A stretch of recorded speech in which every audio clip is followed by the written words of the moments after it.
Most people think suffering shows up all at once. It doesn't.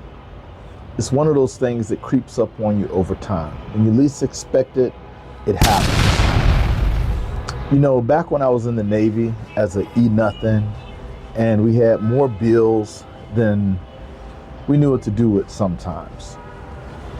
And we were trying to balance living from paycheck to paycheck. It was a hard time. But we did have enough to make it.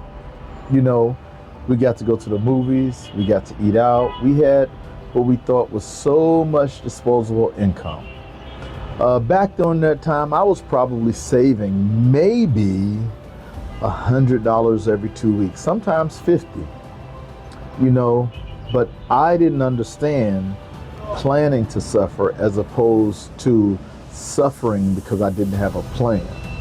So I'm gonna tell you about this story. One time, we had a Ford Expedition, great vehicle, I loved it, other than the bushings when it squeaks sometimes, but it got us around. No issues, big family, big vehicle. Loved the gas guzzler. What happened was, one day we were driving and the transmission went out. So when the transmission went out, I was like, oh, okay, not too bad. That was an immediate bill, between $1,500 to $1,700 for the transmission to be rebuilt. Replacement, I believe it was a little bit more at that time. It's been a long time. So I looked at my account and I was like, oh, well, I know I didn't have the money in there, but it's not that bad. So what did I do? I went to the bank. And when I went to the bank, I got a shocking surprise. At that time, my credit score was only about 540. 540 or 640, one of the two. Either way, it wasn't good. So when I went to the bank, probably 540 because 640 would have been all right to get a loan. But either way, it didn't matter. When I went to the bank, I was what was considered a high risk. So when they were explaining to me my credit, I didn't even have a lot of things up there that were really considered big items to pay off. I had a little bit of stupid things or things that I consider dumb from when I was in high school. Do you guys remember they used to have a thing from Columbia Records where they send you like CDs and all of this stuff? Well, back then I didn't think about it being on my report, so I did like 5 or 6 of those deals all at the same time. I didn't know they were charging me on my credit report years later because I didn't look at credit. I didn't care about credit. I didn't even really understand credit at that time, but I learned a lesson the hard way. In addition to the CDs from Columbia Records, they used to have these things from a company called Radio Shack, which had what they called the 1-cent phone. So I did the credit report thing, got my little 1-cent phone. I remember breaking a phone. I went and got another 1-cent phone. I remember breaking that phone, and I got another one because I'm like, it's only a penny. It was not a penny.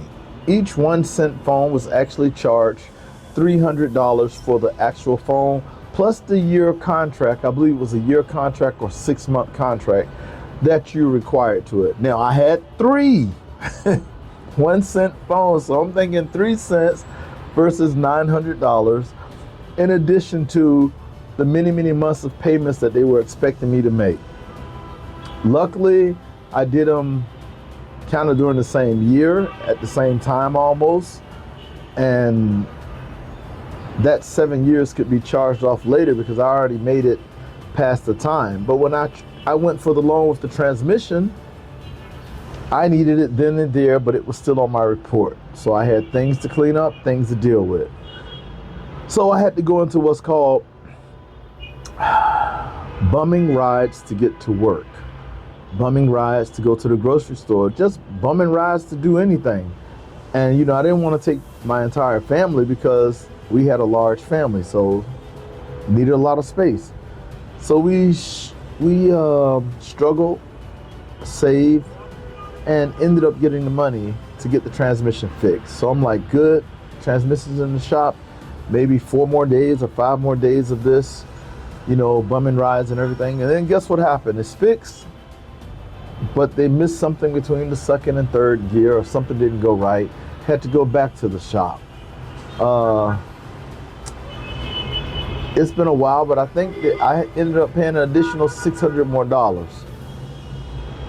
because I was younger and didn't know how things were supposed to go. Some of it was rework, some of it wasn't rework, so it ended up costing another $600. But I learned because I didn't have a good plan that had enough money in place, that I suffered. So if you're going to suffer in life either way, why not suffer with a plan? Have a plan in case my transmission goes out. Have a plan in case I get sick. Have a plan in case someone passes away. Have a plan so that when the suffering comes, it doesn't hit you directly. It hits your plan, and then you implement the plan to deal with whatever the suffering might be. But if you don't have a plan, then you suffer. If you get evicted, you suffer. If you do this, you suffer. But if you do this with a plan, you enact a plan to mitigate the circumstances that hit you related to the suffering. So this is just one story in my life that I wanted to share with you guys and let you understand that I am human. When I was younger, I heard the elder members of my family explain things to me, but I didn't comprehend and listen. So I had to find out a lot of stuff the hard way. So I share this information with you so that you don't have to learn like I did the hard way.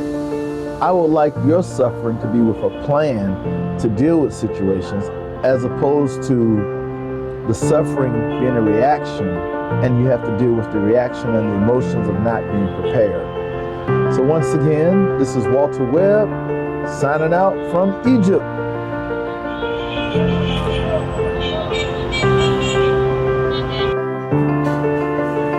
When the suffering is random, it destroys. But when the suffering is planned, it transforms. It's a choice. Suffer now with purpose, or suffer later without reason. Planned suffering. Find yourself in the fire. Get it on Amazon under Walter T. Webb.